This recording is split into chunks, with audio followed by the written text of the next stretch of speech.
창세기 단어별 언어 강해, 오늘은 징조, 사시, 일자, 연한에 대해서 함께 말씀을 나눕니다. 성경에는 징조 또는 표적이나 이적으로 표현되는 사건들이 많이 나옵니다. 그러나 그런 표적이나 이적들이 전부 창세기 1장에 나오는 징조는 아닙니다.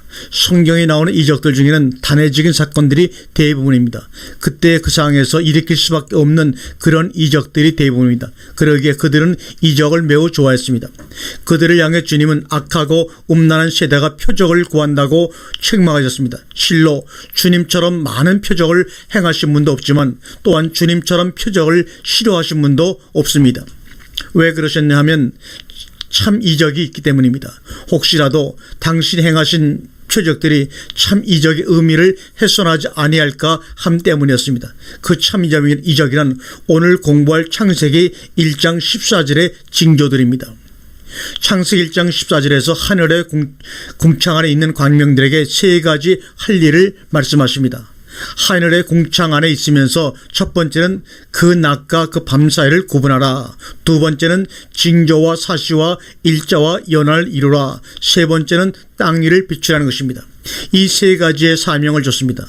오늘은 그 두 번째 할 것에 대해 살펴보겠습니다. 본문에 징조로 번역된 오트는 신약에서는 세메이오니로 대개 이적으로 표현되고 있는 단어입니다. 대표적인 구절로는 계시록 12장을 들 수가 있습니다. 1절입니다. 하늘에 큰 이적이 보이니 해를 입은 한 여자가 있는데 그 발 아래는 달이 있고 그 머리에는 12별의 면류관을 썼더라, 이렇게 말하고 있습니다. 여기에 보면 하늘이 나오고 해와 달과 별들이 다 나옵니다. 그런데 이 여자가 아이를 베어 해산하게 되매 아파서 애써 부르짖더라. 여자가 아들을 낳으니 이는 장차 7장으로 만국을 다스릴 남자더라고 말합니다. 다음 3절을 보게 되면 하늘에 또 다른 이적이 보이니 보라, 한 큰 용이 있어 머리가 7이요 뿔이 10이라.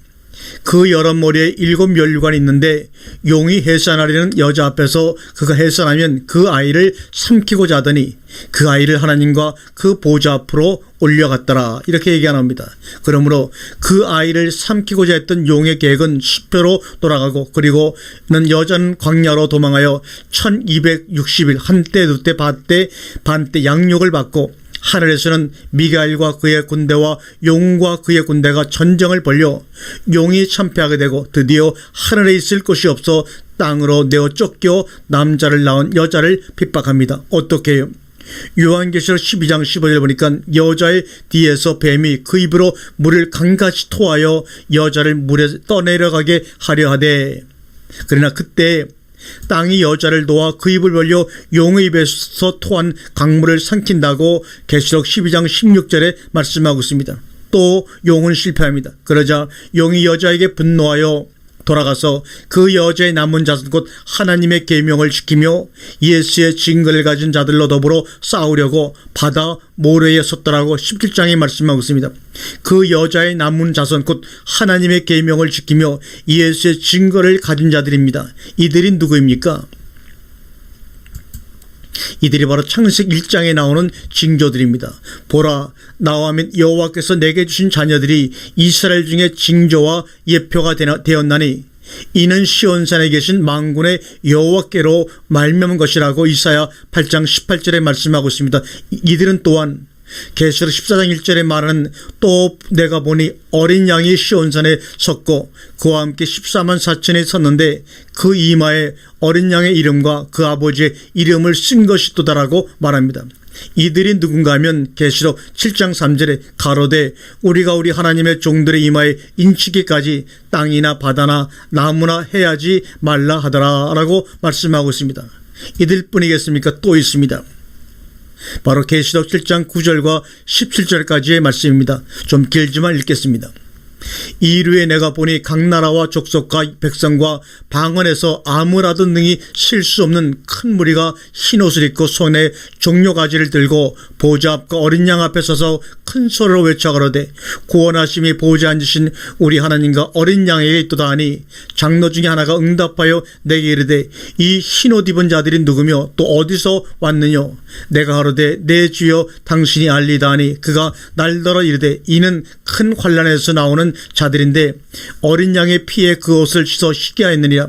그러므로 그들이 하나님의 보좌 앞에 있고 또 그의 성전에서 밤낮 하나님을 섬김에 보좌에 앉으신 이가 그들 위에 장막을 치시리니 저희가 다 줄이지도 아니하며 목마르지도 아니하고 해나 아무 뜨거운 기운에 상하지 아니할지니 이는 보좌 가운데 계신 어린 양이 저희의 목자가 되사 생명수 샘으로 인도하시고 하나님께서 저희 눈에서 모든 눈물을 씻어 주실 것임이라고 말합니다. 그 저로 남은 자는 백성이 되게 하며 멀리 쫓겨났던 자로 강한 나라가 되게 하고 나 여호와가 시온산에서 이제부터 영원까지 그들을 치리하리라 하셨으니 미가 4장 7절의 말씀입니다. 또한 좋은 소식을 가져오며 평화를 공포하며 복된 소식을 가져오며 구원을 공포하며 시온을 향하여 이르기를 내 하나님이 통치하신다는 자의 산을 넘는 발이 어찌 그리 아름다운고. 이사야서 52장 7절이죠. 아름다운 소식을 시온에 전하는 자여 너는 높은 산에 오르라. 아름다운 소식을 예루살렘에 전하는 자여 너는 힘써 소리를 높이라. 두려워 말고 소리를 높여 유다의 성읍들에게 이르기를 너희 하나님을 보라라. 이사야 40장 9절의 말씀입니다. 또 이사야 40장 23절에는 그때의 달이 무색하고 해가 부끄러워하리니 이는 만군의 여호와께서 시온산과 예루살렘에서 왕이 되시고 그 장로들 앞에서 영광을 나타내실 것입니다. 끝이 없습니다. 이들을 일컬어 에레미야 선지자는 이렇게 외칩니다. 에레미야 10장 2절이죠. 여호와께서 이들의 이같이 말씀하시되 열방의 길을 배우지 말라. 열방이는 하늘의 징조를 두려워하거니와 너희는 그것을 두려워 말라. 이사야 선자는 오히려 이렇게 고합니다. 너는 내 하나님 여호와께 한 징조를 구하되 깊은 데서든지 높은 데서든지 구하라. 또한 이사야 7장 14절에 그러므로 주께서 친히 징조로 너희에게 주실 것이라. 보라 처녀가 잉태하여 아들을 낳을 것이요 그 이름을 임마누엘이라 하라. 이렇게 말씀합니다. 또한 오늘날 다윗 동네에 너희를 위하여 구주가 나졌으니 곧 그리스도 주시니라. 너희가 가서 강보에 쌓인 구유에 누인 아기를 보리니 이것이 너희에게 표적이니라 하더라. 또 마태복음 10장 39절에는 예수께서 대답해 가라사대 악하고 음란한 세대가 표적을 구하나 선지자 요나의 표적밖에는 보일 표적이 없느니라.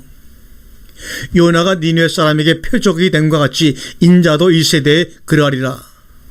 그분은 이 시대에 다만 표적이었습니다. 그분은 그리스도 주가 되셔야 합니다. 그러므로 징자 십자가 표식은 이제 떼어버려야 합니다. 그분은 이제 더 이상 표적이 아닙니다. 모세가 여호와의 절기를 이스라엘 자손에게 공포하였더라. 모세의 명을 쫓아 매일에 합의한 대로 안식일과 월삭과 정한 절기와 곧 1년의 세 절기 무교절과 지절과 초막절에 드렸다라고 역대하 8장 13절에 나옵니다. 창세기 1장 14절에 사시로 번역된 모에드 복수형은 바로 모에딥은 구약 성경에 26번 등장하는데 사시로 번역된 것은 오직 유일하게 창세기 1장 14절 뿐이고 나머지 위의 두 구절에서 표현한 대로 절기로 번역되어 있습니다. 절기가 단수가 있고 복수가 있는데 여기서는 복수로 사용되어 있고 복수 절기는 레위기 23장에 공포된 여호와의 절기들입니다. 이 절기들의 시작인 6월절은 저녁부터 시작하기 때문에 시편 기자는 말하기를 여호와께서 달로 절기를 정하시며 해는 그 지는 것을 알도다라고 말씀하고 있습니다. 여호와의 절기를 달도 알고 해도 알아서 해가 절기를 위해서 질 줄을 안다고까지 노래하고 있습니다. 그러나 이스라엘 백성들은 그들에게만 허락하시고 제정하신 그 절기를 싫어하는 것을 탄식하며 에레미야 선자는 공중의 학은 그 정한 시기를 알고 방구와 제비와 두루미는 그 올 때를 지키거늘 내 백성은 여호와의 균례를 알지 못하도다 하셨다라고 에레미야 8장 7절에 말씀하고 있습니다. 그러므로 하나님께서도 내 마음이 너희의 월삭과 정한 절기를 싫어하나니 그것이 내게 무거운 짐이라 내가 지기에 곤비하였노라고 탄식하십니다. 신약에서는 이 절기를 절기라고 하기보다는 명절이라는 단어를 즐겨 사용합니다. 복음서에 보면 주님도 이 명절을 지키셨고 명절이라는 사건들 또한 많이 기록되어 있습니다. 우리가 설이나 추석을 잊을 수 없는 것처럼 그들 또한 종교적 절기가 곧 민족적 명절이었습니다. 이 절기 즉 명절에 대한 사도 바울이 유일하게 한 번 골로새서 2장 16절에서 언급하고 있습니다. 그러므로 먹고 마시는 것과 절기나 월삭이나 안식을 인하여 누구든지 너희를 편론하지 못하게 하라.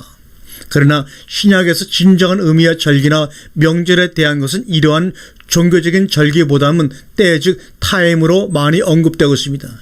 신약의 후반부로 들어가서는 바울의 영향으로 이러한 절기들이 어떤 시간이나 기간적 의미의 종교적 절기보다는 의미적 절기를 강조하게 되기 때문입니다. 그래서 사도 바울은 갈라디아서 4장 9절 이하에 이렇게 말씀하고 있습니다. 이제는 너희가 하나님을 알 뿐더러 하나님이 아신 바 되었거늘 어찌하여 다시 약하고 천한 초등학문으로 돌아가서 다시 저희에게 종로로 타려 하느냐. 너희가 날과 달과 절교 해를 삼가 지키니 내가 너희를 위하여 수고한 것이 헛될까 두려워하노라. 이렇게 말합니다. 때에 관한 가장 예민한 부분이 바로 한때, 두때, 반때입니다. 다니엘서 12장 7절에 나오는 말씀입니다. 내가 들은즉 그 세마포 옷을 입고 강물 위에 있는 자가 그 좌우 손을 들어 하늘을 향하여 영생하시는 자를 가리켜 맹세하여 가로되 반드시 한때, 두때, 반때를 지나서 성도의 권세가 다 깨어지기까지니 그렇게 되면 이 모든 일이 다 끝나리라 하더라고 말하고 있습니다. 그 여자가 큰 독수리의 두 날개를 받아 광야 자기 곳으로 날아가 거기서 그 뱀의 낯을 피하여 한때와 두때와 반때를 양육받음에 계시록 12장 7절입니다. 실제로 다니엘서 12장 7절에서는 절기로 번역한 모아딤을 사용했고 그 모아딤을 계시록에서는 때라는 의미 헬라어 카이로스의 복수 카이루스를 사용했습니다. 한때는 모에드나 카이론 즉 단수를 썼고 두때는 모아딤과 카이르스 즉 복수를 썼다는 것입니다. 중요한 것은 어제 우리가 생각해본 징조나 오늘의 주제가 되는 사시 즉 때에 관한 단어들이 다 다니엘서나 계시록 12장과 연관성이 있다는 것입니다. 그 내용들은 다 말세에 나타날 일들입니다. 그런데 다니엘 12장에서는 이 때들이 성도의 권세가 다 깨어지기까지라고 하고 있고 신약의 누가복음 21장 24절에서는 저희가 칼날에 죽임을 당하며 모든 이방에 사로잡혀 가겠고 예루살렘은 이방인의 때가 차기까지 이방인들에게 밟히리라고 말하고 있습니다. 그 다음 말씀 보면 1월 성신에는 징조가 있겠고 땅에서는 민족들이 바다와 파도의 우는 소리를 인하여 혼란 중에 공고하리라고 말씀하고 있습니다. 주님은 승천하시기 전에 제자들이 궁금해하는 이스라엘 나라를 회복하실 때에 관해 묻자 이렇게 답하시고 더 중요한 부탁을 하십니다. 가라사대 때와 기한은 아버지께서 자기의 고난에 두셨으니 너희의 알 바가 아니요. 그때 당시엔 해당 사항이 아니었다는 확실한 증거입니다. 고로 그 이전 사항도 아니었다는 말씀이죠. 사도 바울은 데살로니가서 5장 1절 이하에서 이렇게 말하고 있습니다. 형제들아 때와 시기에 관하여는 너희에게 쓸 것이 없으면 주의 날이 밤에 도적같이 이를 줄을 너희 자신이 자세히 알미라. 저희가 편안하다 안전하다 할 그때에 잉태된 여자에게 해산 고통이 이른것 같이 멸망이 호련히 저에게 이르니 결단코 피하지 못하리라. 형제들아 너희는 어둠에 있지 아니하며 그날이 도적같이 너희에게 임하지 못하리니 너희는 다 빛의 아들이요 낮의 아들이라. 우리가 밤이나 어둠에 속하지 아니하나니. 또한 디모데에게는 이렇게 편지하고 있습니다. 기약이 이르면 하나님이 그의 나타나심을 보이시리니 하나님은 복되시고 홀로 한 분이신 능하신 자이며 만왕의 왕이시며 만주의 주시며 오직 그에게만 죽지 아니함이 있고 가까이 가지 못할 빛에 거하시고 아무 사람도 보지 못하였고 또 볼 수 없는 자신이 그에게 존귀와 영원한 능력을 돌릴지어다. 아멘. 베드로 사도도 사도행전 3장 19절이여 그의 최초의 설교에서 이렇게 설교하고 있습니다. 그러므로 너희가 회개하고 돌이켜 너희 죄 없이 함을 받으라. 이같이 하면 유쾌하게 되는 날이 주 앞으로부터 이를 것이요 또 주께서 너희를 위하여 예정하신 그리스도 곧 예수를 보내시니 하나님이 영원 전부터 거룩한 선지자입을 의탁하여 말씀하신 바 만유를 회복하실 때까지는 하늘이 마땅히 그를 받아두리라고 말씀합니다. 이상에서 종합해 볼 때 그때는 만유를 회복하시는 때요 하나님의 나타나시는 때요 유쾌하게 되는 때임이 분명합니다. 그러면 구약에서는 어떻게 말씀하고 있나요? 이사야 33장 20절의 말씀을 보겠습니다. 우리의 절개 지키는 시온성을 보라. 내 눈에 안정한 처소된 예루살렘이 보이리니 그것은 옮겨지지 아니할 장막이라. 그 말뚝이 영영이 뽑히지 아니할 것이요 그 줄이 하나도 끊치지 아니할 것이며, 이렇게 말합니다. 제사드릴 양떼 곧 예루살렘의 정한 절개 양떼같이 항폐한 성읍에 사람의 때로 채우리라. 그리한즉 그들이 나를 여호와인 줄 알리라고 에스겔 36장 38절에 말씀하고 있으며, 에스겔 46장 9절에서는 그러나 모든 절기에 이 땅 거민이 나 여호와 앞에 나올 때에는 북문으로 들어와서 경배하는 자는 남문으로 나가고 남문으로 들어온 자는 북문으로 나갈지라. 들어온 문으로 도로 나가지 말고 그 몸이 앞으로 향한 대로 나갈지며, 앞으로만 향합니다. 뒤로 돌이키질 않습니다. 예수께서 이르시되 손에 징기를 잡고 뒤를 돌아다보는 자는 하나님의 나라에 합당치 아니하니라고 누가복음 9장 62절에 말씀하고 있죠. 또한 만군의 여호와가 말하노라. 4월의 금식과 5월의 금식과 7월의 금식과 10월의 금식이 변하여 유다 족속에게 기쁨과 즐거움과 희락의 절기가 되니 오직 너희는 진실과 화평을 사랑할지라고 스가랴 8장 19절에 말하죠. 금식이요 왜 굶어요? 기쁨과 즐거움과 희락의 절기가 되어야죠. 유다 족속들에게는요. 나의 기뻐하는 음식은 흉악의 결박을 풀어주며 멍에줄을 끌어주며 압제당하는 자를 자유케 하며 모든 멍에를 꺾는 것이 아니겠냐고 이사야 58장에 우리에게 말씀하고 있지 않습니까?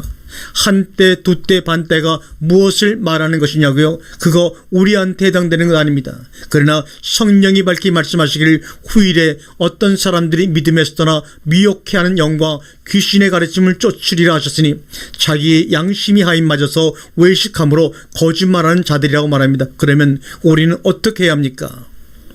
망령되고 허탄한 신을 버리고 오직 경건에 이르기를 연습함으로 말미암아 이기는 자가 되시기를 주님의 이름으로 간절히 축원합니다. 아멘.